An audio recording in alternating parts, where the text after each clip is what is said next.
let's talk about 5 reasons why living in America is sabotaging your peace.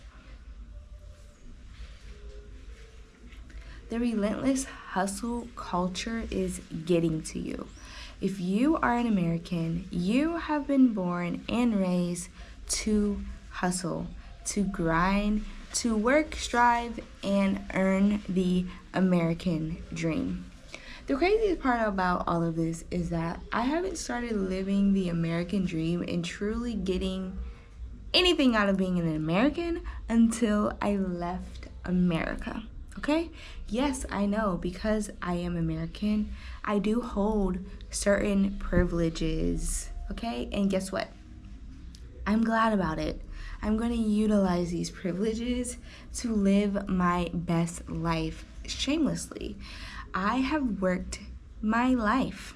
And me, it hasn't been my whole life because I am a young 31. But I have been a business owner for the last 15 years. And just the sheer pressure of it all has stifled my growth, period. Growth on levels, okay? Hustle culture ran me into the ground, whereas now I'm building my 6 and 7 figure business from my backyard, from the pool, from this hammock, from the beach. Okay, I have now more time to focus and relax into the reality of all of my skills without feeling this constant running or need to be productive or be on. The word productive makes me want to jump out of a window. I don't want to hear the word productive in my new realm, in my new reality. Being busy all the time creates a cycle of stress and burnout. This is quite literally the American way. It makes you feel guilty for resting. Like literally resting is not even something in your vocabulary as an American. And it can lead to you thinking your worth is tied up to your output, how much you can do, how much you can create, how much you can put out there into the world. It's stealing your peace of mind.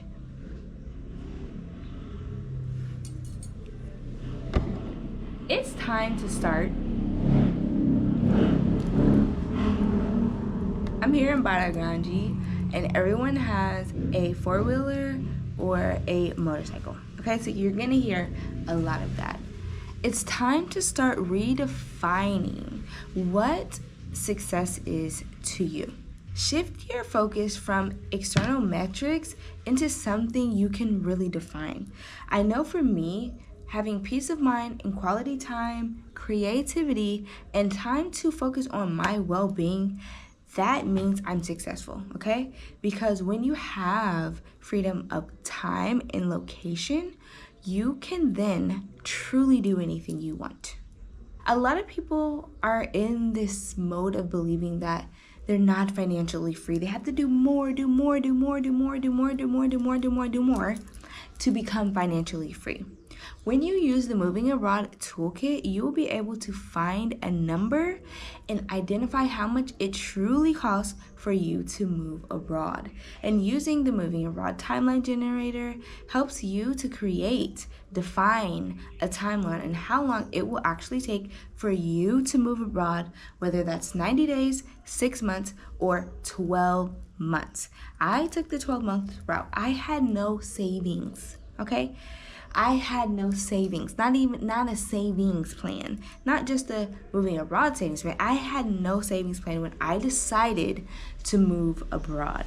After that, everything is shifted. I have funds. I have savings funds now and portfolios, and I have all sorts of things. I have diversified how I see my money, how I see my value, and you can too. Chronic consumerism is sabotaging your happiness in America. You're constantly being fed ads. Now, you can't escape Instagram ads unless you decide to fully and completely escape Instagram, which that's neither here nor there. But you can definitely get away from the environment. American culture often drives an endless need to buy more, to have more, to accumulate stuff and build this security. Security is a word that's very, very tricky, because being secure doesn't mean that you have stuff, that you've built this fortress and this castle to keep you safe inside. Nothing in life is certain except for the fact that things will change. And how you deal with that change, how your mental is secure and stable, defines how your life is. Not your job, not your environment, not how many things you have.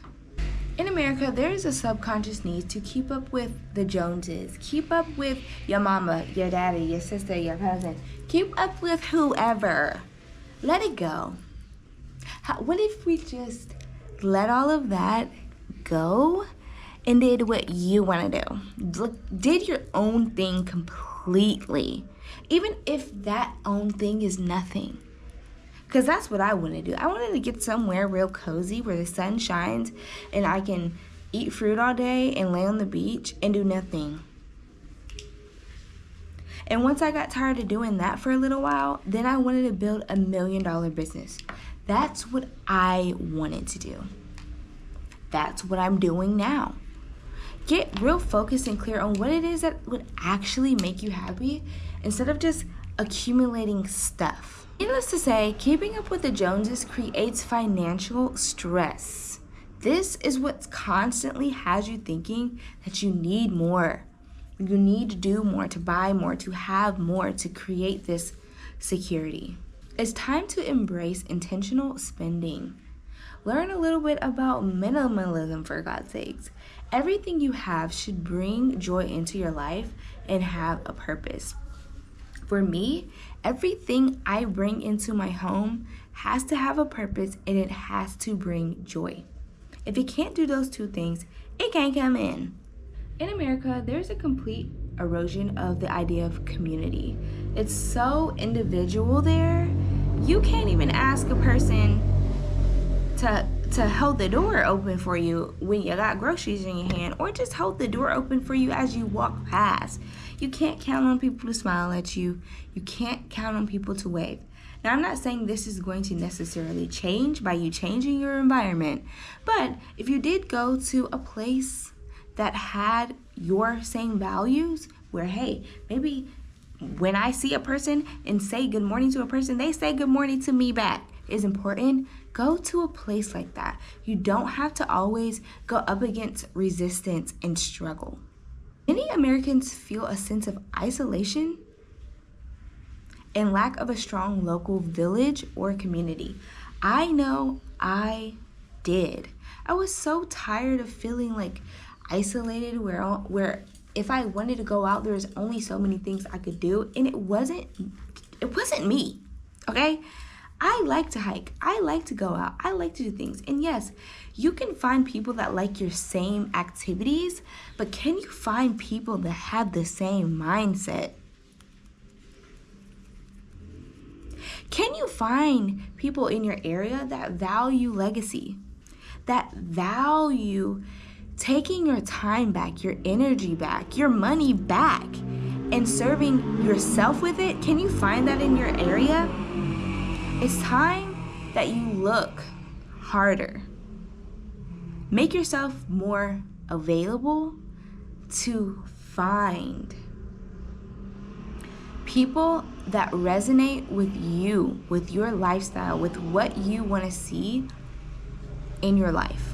Living in an individualistic culture makes it harder to feel connected. It makes you feel alone, even though there's so many people around you. It's time to embrace proactively building your village. It's time to go to a place where you can be around like-minded people with ideas and visions and thoughts the same like you, okay?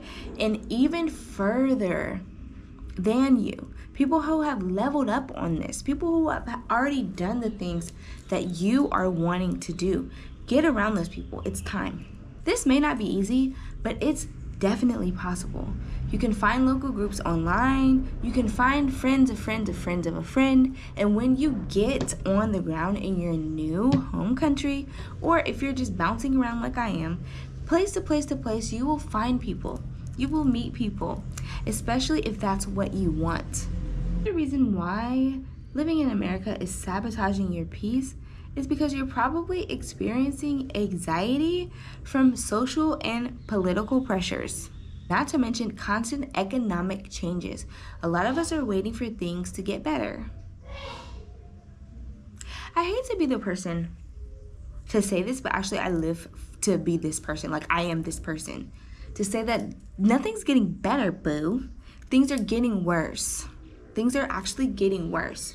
And instead of just looking at the problem, we're doing everything but looking at the problem, and it's sabotaging your way of life. High cost of living, political polarization, societal stress can cause a constant undercurrent of anxiety.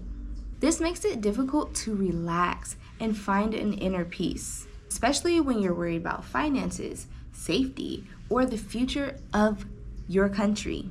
It's time to embrace and create an inner bubble of peace. While you can't control your external world, you can control where you call home and your response to your external world. I decided to leave America and come to Brazil. First, we were in Salvador de Bahia. Now we're in Baragangi, which is literally 5 hours away. We had to take 2 ferries, and we had a private driver drive us here, okay? And did that feel luxurious? Yes. It did. But I also got to find a place where I can hide out. I can hide out from the world. I don't have to deal with anything I don't want to, and neither do you. It's time to prioritize your peace, your happiness over everything. Because this helps everyone around you. Be mindful how much news you consume, how much media you consume. Create a peaceful home environment. When you get to your new country, is a sanctuary from external chaos. If you want to be able to answer every single question you may have or don't know you have or will have, get the Moving Abroad checklist. It is a live workshop that I curated to help answer questions right now about moving abroad. The Moving Abroad Toolkit was created to help you use the calculator to find out exactly how much it costs for you to move abroad, and the timeline generator to figure out how long that will take. You can find both in the link in my bio. Let's talk about our last reason why living in America is sabotaging your peace. Just understand that living in America, you're not allowed to have a work-life balance. Nothing comes before work. And even when you want to try to relax, it's so hard because everyone around you is on that bullshit. Everyone around you wants to work and prove and be productive and grind and get to the next step right now. And it's just like, okay, give it a rest.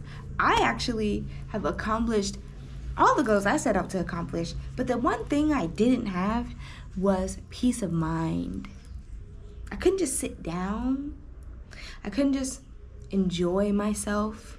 I couldn't just watch my daughter play and sing and interact with her without this lurking feeling haunting me, okay?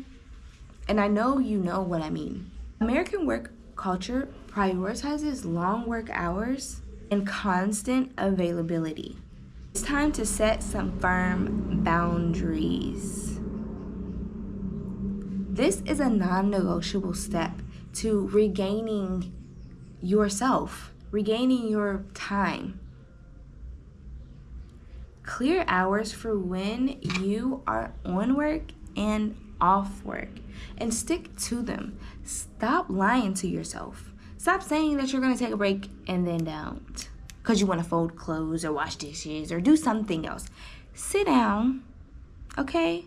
Create clear routines that signal the end of your workday, or hell, the beginning of your workday, and that protect the time with your loved ones and protect time that you have situated for yourself. Okay, I hope this helps. See you on the other side.